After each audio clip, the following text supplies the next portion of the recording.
3 years ago, Best of the West field host Jared Peterson traveled to the Lone Star State in search of Aoudad, having dealt with high winds and freezing temperatures throughout the hunt. On the last day, Jared was able to finally glass up a mature ram from 400 yards away.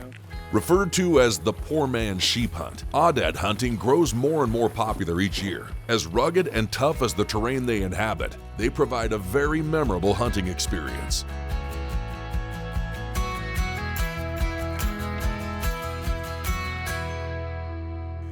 We're here in the Davis Mountains on a ranch located between Alpine and Fort Davis, which is in Jeff Davis County. On this ranch we do offer free-range Aoudad, Mouflon, elk, and mule deer. A little about the, about the Aoudad. From the information I've been given is they were introduced to these parts of West Texas in the late 40s, early 50s. And since then, the populations of Aoudad in these parts out in West Texas, they have flourished. I mean, numbers out here, as we've seen the last couple of days on a 3-day hunt, we may average, seen anywhere from 20 to 200, 300 a day, all free-ranging sheep. Our method of sheep hunting, Aoudad hunting, is basically spot and stock, riding around in a vehicle, four-wheel drive pickup, riding around, and a lot of glassing, spot and stock, seeing the herd of, regardless of the number, seeing a herd and then putting glass on it, and then from there determining whether it's there's a shooter in the herd and how we're gonna proceed onto the hunt and see if we can get on that ram. So when I first met Rene, it was actually through a mutual friend, and he told me, I was talking to him and said I wanted to hunt Aoudad, and he told me to get in contact with Rene, and so I messaged Rene on social media, and we kind of kicked it right off the bat. He ended up ordering a rifle from us, a 300 PRC, and I told him that I was real interested in coming down for an Aoudad hunt in West Texas. I've been down here once before, but I wanted an opportunity at a really big ram. And Rene told me he's got a place that they shoot some dandies here. And so we went out the next morning there and spotted some good rams, actually, right off the bat. They just got done feeding down low, and we're headed back up the mountain. And these animals are tough, and they can scale these mountains pretty well. We couldn't close the gap between them, and they actually put the slip on us, and we were not able to find them again. When that happens, once they go bed up real high, and they'll get into these cedars, and you'll never find them. While the morning was still cool, we decided to move over to another canyon and saw quite a few sheep too, but nothing we were really excited to shoot on day one there. We just kept on hunting these canyons over and over in the mornings, and then once it gets too hot, they go bed up in the cedars and up in these tall cliffs, and they're hard to locate. And so we ended up actually in the midday, you kind of go back to the lodge, regroup, and kind of get a game plan. Then you kind of go back at them at about 3 o'clock in the afternoon for the anticipation of them coming back down off the mountain. We got them pinpointed. It was actually a big group of rams. There's about 20, 25. And so Rene found one that was worth shooting, and it was just a matter of communicating well enough for him to point out which one that I need to shoot, because when they're all bundled up together, it's kind of intimidating. You don't want to shoot the wrong one. And we were just sitting there counting sheep, and he was telling me third one, fourth one, fifth one. Now he's the last one. Now he's the second to last, and just going back and forth. 236, yes. Very last one. Hold on. Hold on, let me find him again. You go up above him? He jumped up on top? No. He's still the last one now? You down below the one? No, hold on, he hasn't come out yet. No, that's not him, hold on. He's the second to last one.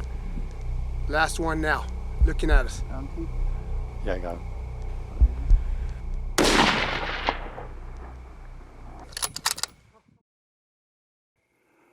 What we're looking for, characteristic-wise, in these big rams, as we like to call it, we're looking for less gap in between the horns on those big dominant sheep.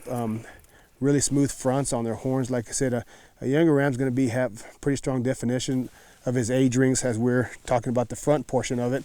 What I like to use myself is like compare them to a Labrador Retriever, an old lab. As they get older, their snouts or their nose is going to get wider and shorter, more wrinkles, a lot more age definition in their faces.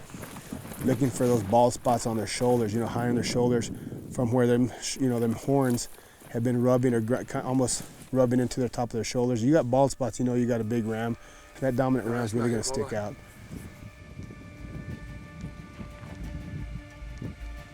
He's the second to last one. Last one now, looking at us. Yes. Yeah, I got him. Boom.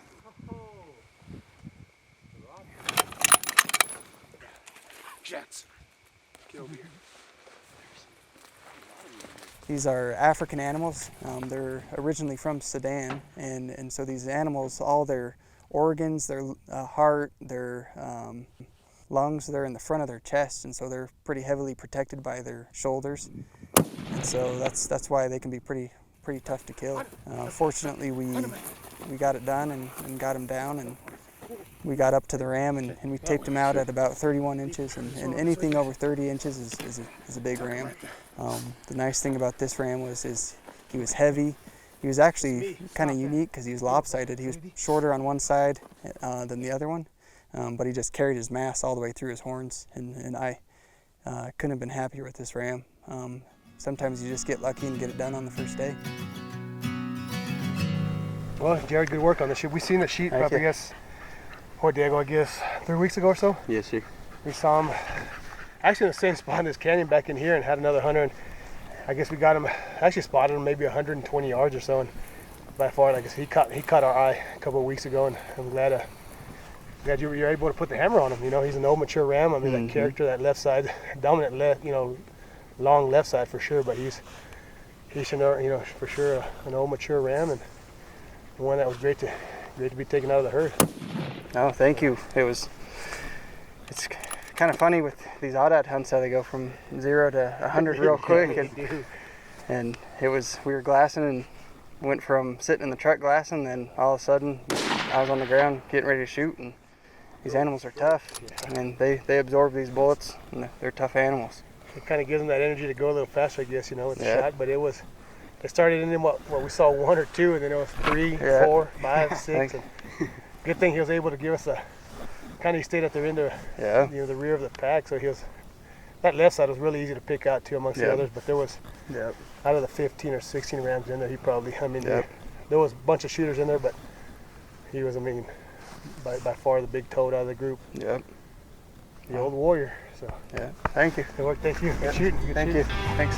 See you. So I designed a gun specifically for kind of the sheep hunter in mind, and with one of these carbon fiber chassis, you get the lightweight feel to the gun, just like you do with our regular carbon fiber stocks. This chassis is just as light as our stocks, but you get functionality. You're able to move that cheek piece exactly where you want it. You can move the length of pole to where you want it. And so when you pick up that gun, it's perfect for you. I elected to go with a 6mm Creedmoor because in the past, on my other Aoudad hunt, I knew you're gonna have to have a good follow-up shot. These Aoudad are tough. The ranch manager, Chris and Renee, they both told me that it doesn't matter what cartridge you really have. They've had 338 Lapuas, they've had 300 Winds. They shoot these Aoudad and they don't go down. You kind of have to shoot them until they stop moving. And so I wanted a gun that had light recoil, so when I pulled that trigger, my sight line and my picture of the animal wasn't completely out of the scope, so I could just sit there and run that bolt. Having that confidence, knowing that I was prepared to make up follow-up shots was huge. Congratulations, bud. Congratulations. Thank you. Good work.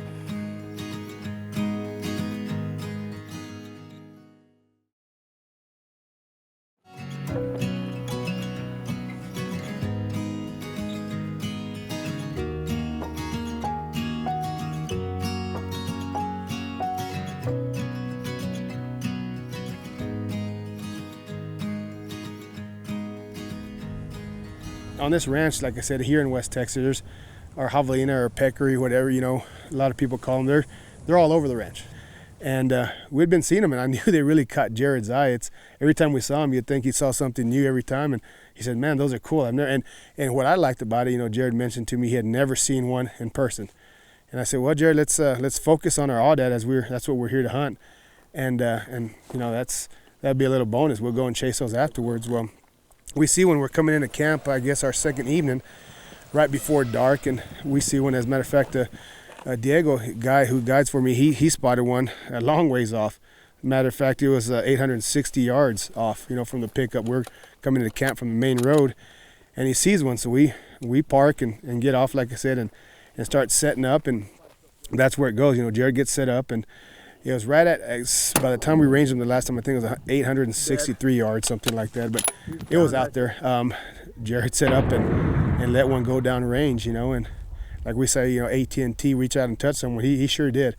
And at 860 plus yards, he hit that javelina, which is, most people know, you probably got about a foot of target from 100 yards. And how he made that shot was really neat. It was amazing just to see that shot. And that, once again, that 6mm Creedmoor got there pretty quick. And he put the hammer on that javelina at 860 yards. And that was something neat to watch and experience.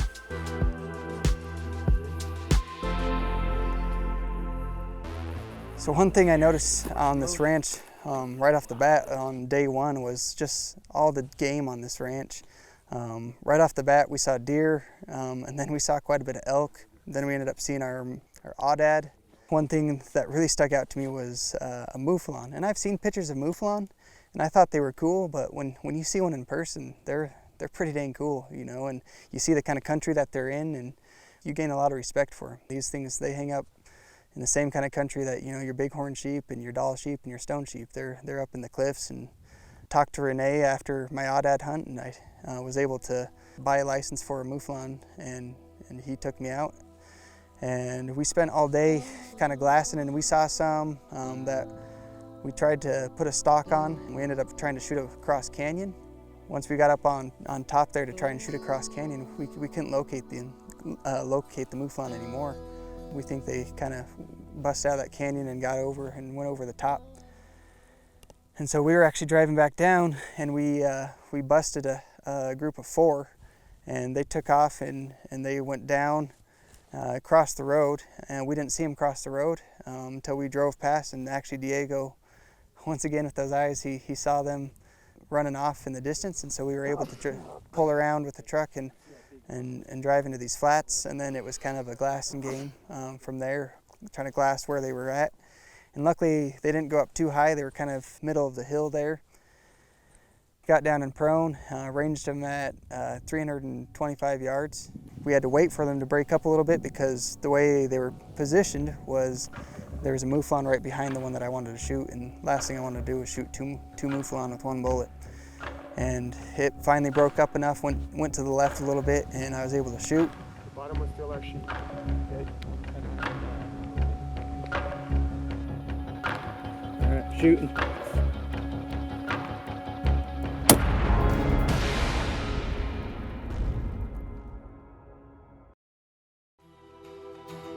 The Best of the West is brought to you by Hornady, accurate, deadly, dependable. Huntin' Fool, The Best of the West Shooting Systems, Defiance Custom Actions, The Wild Sheep Foundation, Huskama Optics, and LongRangeStore.com. For more information about the products and gear used on today's show, please visit LongRangeStore.com or call 1-866-754-7618. So they actually moved down to the lower country, and we were able to kind of move in on them as well. And they gave us a time. They moved up a little bluff to the side of a mountain there, and we kind of looked at them. I looked. They gave us the opportunity to actually give me, let me pick out the biggest one of the 4. And he stood right at the bottom of the 4, and once again, Jared, he, reached out and he made a heck of a shot, and he maybe ran, I guess, 20 yards, but it was one shot. All these animals. I was really impressed with the long range shooting. I love doing that as well, but really impressed, especially with the caliber of rifle we're using, a 6mm Creedmoor. That thing had some knockdown power, and as Jared can vouch for me too. These aoudad are tough. But I was very, very impressed with that caliber, and that's probably going to be one of my favorites because I know I'm going to get one soon.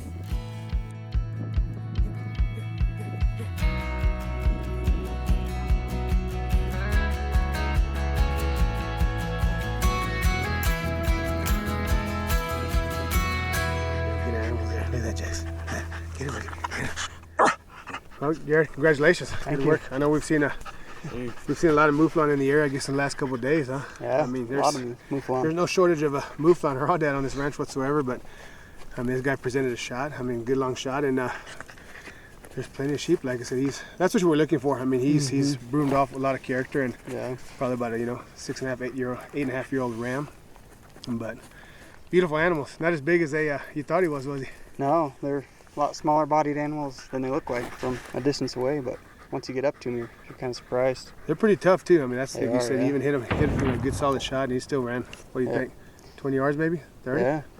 Beautiful sheep, and like I said, they're starting to go into that winter coat too. So you see a lot of that white distinct spot that signifies they are purebred, Mouflon. Yeah. Well, Beautiful animals. Yes, sir. Yeah. Thank you. Thanks for making the shots on your animals. So. Yeah. Good animals there. Look at that, Jace. Get him, buddy. The Best of the West would like to thank the CF Ranch and Ibarra Outfitters for an incredible trip to West Texas. For those of you that were unable to attend the hunting expos this year, we at Best of the West miss seeing you at our booth. So to make up for it, we're going to bring our year-end highlight reel to you. Enjoy.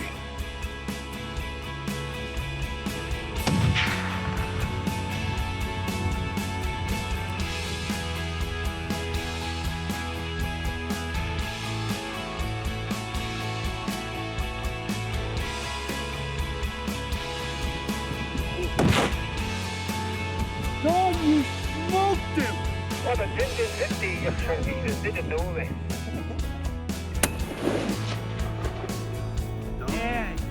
Yeah.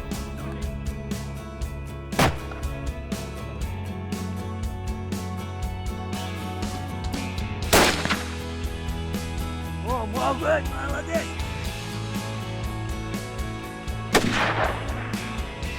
Hold it. Yeah.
Dead.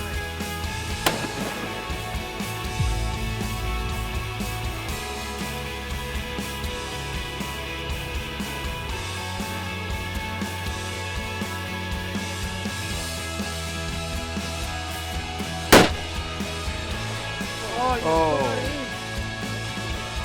Boom! Yeah!